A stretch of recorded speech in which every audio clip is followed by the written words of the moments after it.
All right, welcome back into Content is for Closers. We've got a great episode for you today with Shamus Clancy. Shamus is following a trend. Listen, here on Content is for Closers, we're always on the lookout for up-and-coming talent, for the uncovered gemstones, if you will. And I just want to brag on us for a second. So we've got a few people who have been on this show and gone on to do some incredible things, primarily because they were on this show. We could start with Landon Campbell.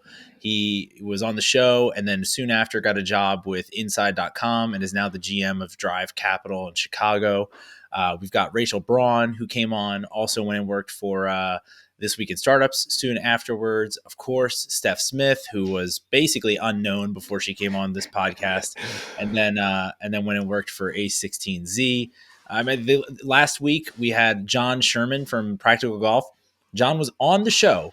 And then the next week, he won the club championship at a pretty prestigious golf course up in the Northeast. I could go on and on, but Carlton, there's a trend here. Am I wrong? Yeah, there obviously is. I'm kind of wondering what's going to happen with me now. Now that I've been on the show for a little bit, I'm just waiting for my big break. We talked last week about your famous friends. One of them is gonna, soon you're going to be famous yourself. Yeah, I think there's some really good things in this episode too. And I'm going to hand it to Shamus because I've mentioned this before, but I taught high school. And it's kind of rare to see the amount of drive that he has at such a young age. And but I love it. I absolutely love and respect kids who don't listen to the idea that you have to do things in normal order, or for your age you need to be going to high school and playing sports or doing different things. I love the fact that he is really grabbing life by the horns and going with it. What's so great about Shamus, and I think anyone who's truly great has these blinders on. There's times in the episode where I kind of try to allude to what you just talk about. Like, I'm like, how does it go with your friends, or what do they think? Or, do you have other friends who are doing this with you? And it didn't even faze him to say like, oh no, my friends think it's weird or whatever. He was just like, well, my tasks and my objectives are these. And so that's what I'm going to do. And hopefully eventually other people will probably, figure out they want something. And it's pretty cool to see, somebody who's so driven, like you said, in such a unique way. Like there's kids who are driven with sports or whatever, but Shamus is focused on his career as eventually an investor, as a content creator, and he's doing a great job with the MBIT podcast along the way. We got into a lot of that. We talked about how he's building his brand, how he's getting access to some of the people that he's interviewing, which is crazy for his age and for where he is in the stage of his career. The fact that he even is like, I don't even think I used the word career until I was like in my 20s. So it's just insane what he's done. It was pretty cool. Yeah, that's great. Let's jump into the episode.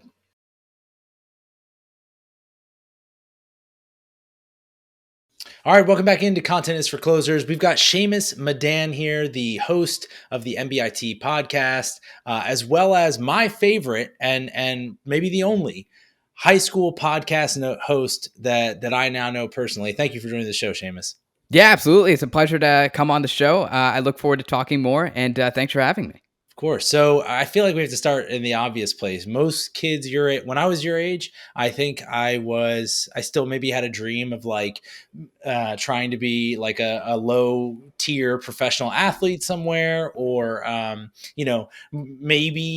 maybe a sports agent or something like that. I don't think I hadn't gotten fully immersed in the real business world, and definitely not the content world.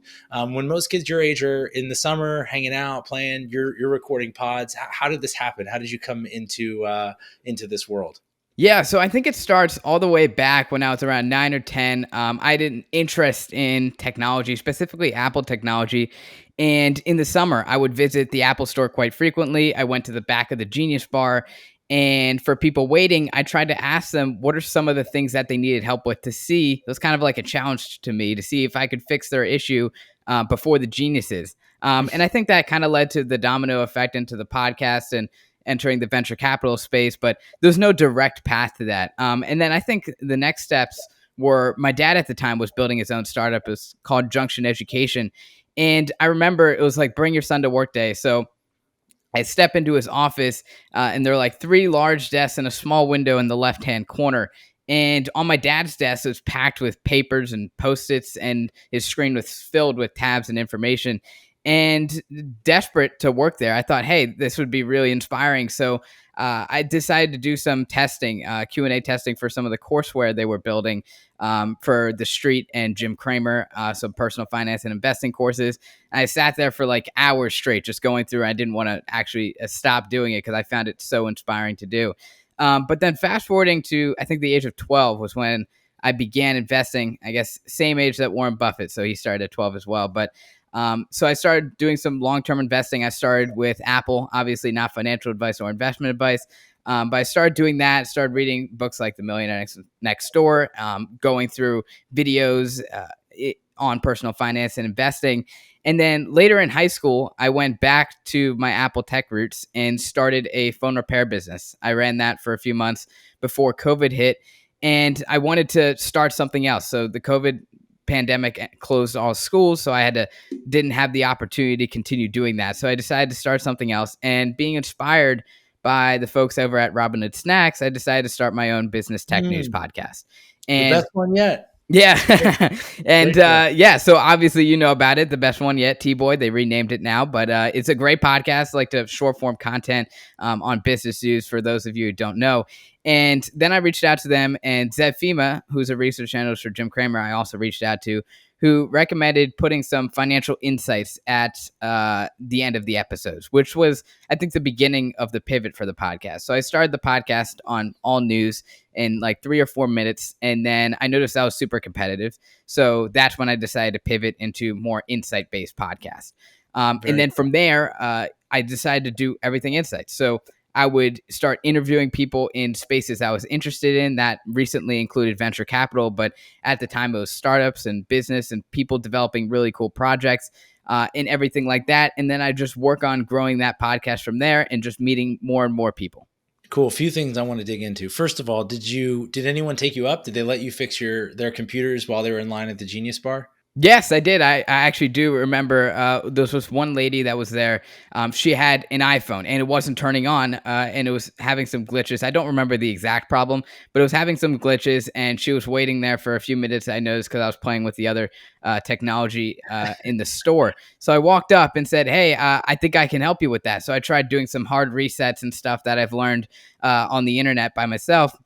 And I fixed the problem in like less than a few minutes. And then the genius came over very quickly after I was fixed the problem. He's like, hey, what do you need help with today? And she's like, oh, I'm all good. This kid just fixed it out for me, but thank you. But yeah, that was one interesting and funny story that I remember. That's great. And then you talked about the influence that your dad, being a startup founder, had on you. He was building a company. Were there any other things that he did, whether it be bringing you in, like you mentioned, or incentivizing you to start your own projects or anything like that you feel like helped cultivate that interest in that desire at such a young age? Yeah, I think both of my parents have been very encouraging from a young age to always try new things. That included any types of sports, from soccer to basketball to golf, to any types of projects and events to do, whether that be technology or a whole host of other things. But yeah, my parents have been super inspiring, especially my mom. She's also did some stuff and continues to do some stuff, helps people out who were in the 9/11 crisis as well in terms of lungs and whatnot. I don't know the exact stuff because I'm not in the medical field, but yeah. And then my dad, I think I noticed when he would travel to and from the city, he'd be wearing a suit and tie. And I thought it'd be super cool to just be in that business field, be in that hustle. And I wanted to be a part of that culture and be with him doing that. So I think that I found super inspiring. I wanted to jump into the work field as soon as I possibly could. I remember telling my parents, and they're like, "Oh, you're gonna miss being a kid." I'm like, "I want to do it now, though." But yeah, I think that was a couple of the things that have been very inspiring. So you're a golfer? Are you a golfer now? Still? Yeah, I do play some golf. I've played in some, I think these things called TGA championships, and we play golf rounds with a foursome or 4 or 5 people. I did that a few years ago, back for 5 years, I believe. I won 6 consecutive trophies, so first and second, Wow. I believe. And I think one of my favorite stories was probably not the time when I won first, but probably second. And I won second, and that's because so we're in a group of 4 people, and it was my favorite because at the beginning and in the beginning to mid of the season, I believe it was the spring. We were all the way at last place out of all the other groups and competitors, and we're like it. And at that point, it's statistically impossible to reach first place. But we're like, hey, we can get this done. So I decided to try to take the lead with the team and try to work with them on some of the other skills and some of the younger folks there on how to read the greens and how to try to get a good lie on the golf ball and the rough and the different parts of the golf course, and hopefully to try to help improve everybody's skills on the team, build some team building, communication, and leadership so that we can all work together to try to get to that place and just have a good time while we're doing it. And we continued to do that, continued to try to improve. We actually ended up getting, as I mentioned before, like second place in that. And I think that was a really good team building activity that we enjoyed doing. But yeah, it was fun. I continue to play golf today. Especially with my dad every once in a while Cool. over in the summer as well, especially. And it's super fun sport that I enjoy doing. Yeah. That's awesome. I wish I would have picked it up younger. I was into the more just, normal basketball, baseball, etc. But I've picked it up now, and you can see, I've always got some type of club with me to try to improve over time. But it's a fun sport. It reminds me a lot of business in a lot of ways.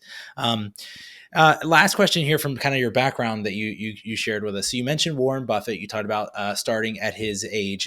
Was that intentional? Is that somebody that you specifically? I mean, everybody looks up to him, but is that Right. somebody that you specifically resonate with in some way, or some part of his story just has connected with you? Yeah, I noticed he would start. So when I was reading a little bit about his story, and from what I remember, he would start reading investing books and personal finance books, I believe from 11 or 12 years old. And I thought that was super inspiring, especially where he's at today, to be able to get to that level from a young age. And he didn't come from a wealthy background or anything like that. So I thought it was cool to be able to go from like ground zero and build your way up to success.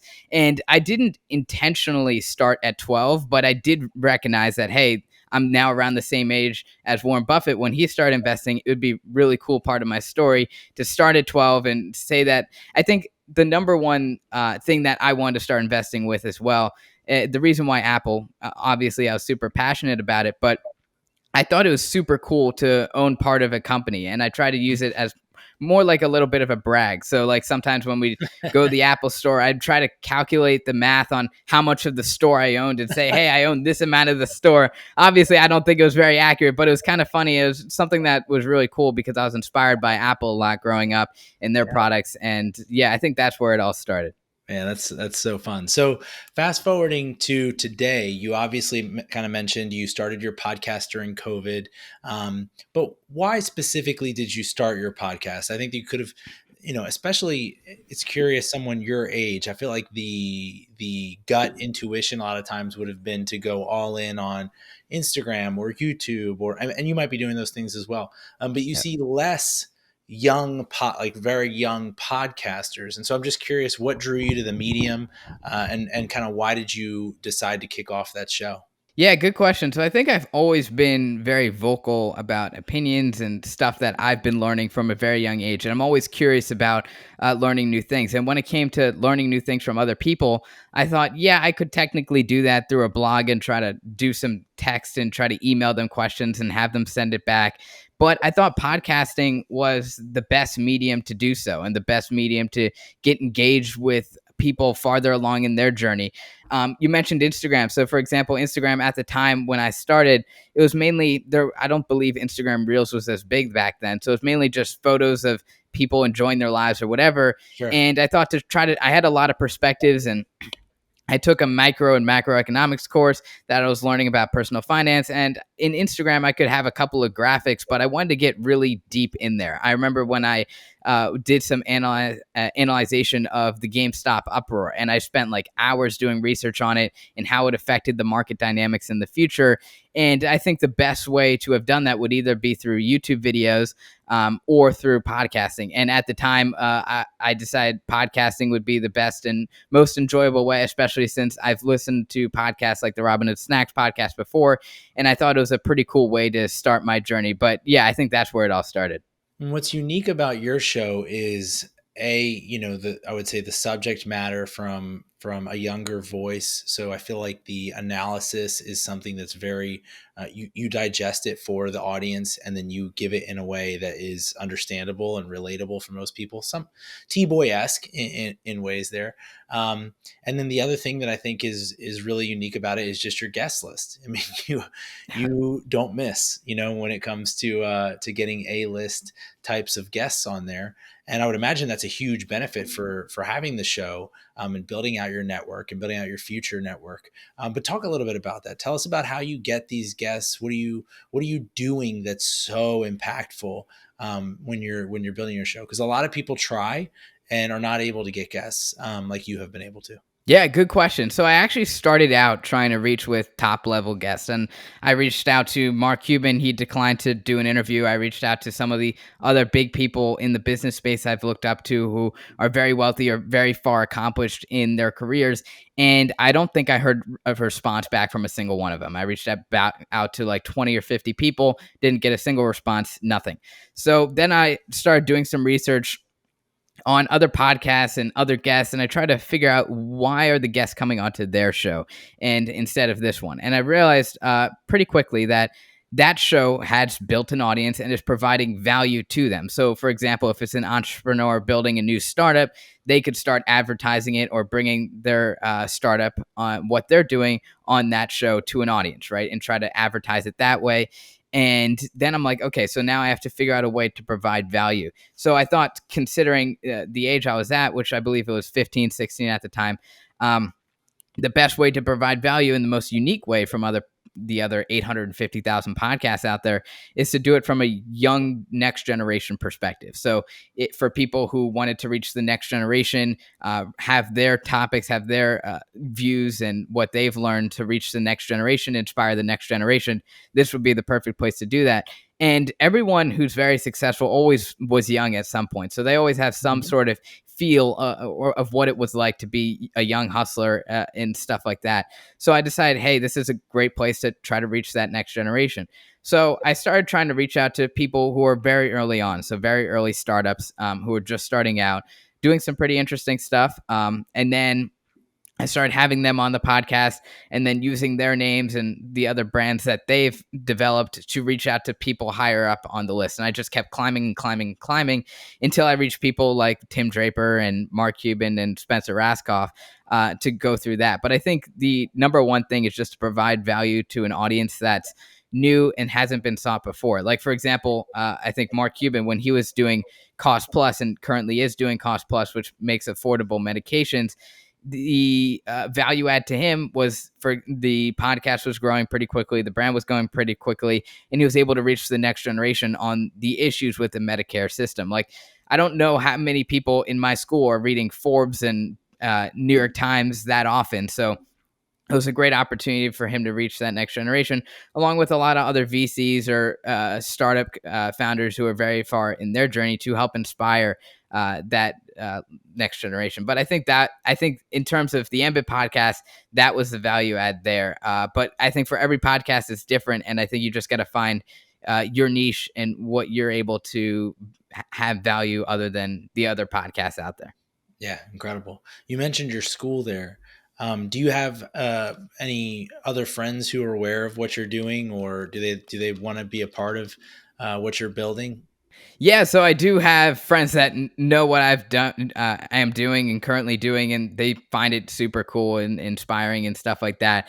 But they're pretty much on their own path, and pretty much everybody in high school is trying to figure out their own thing and trying to do their own thing. So I don't know if they necessarily are interested in being a part of it, but they definitely do find it kind of neat. Yeah, it's cool. It's just such a different path, but we had a similar sort of.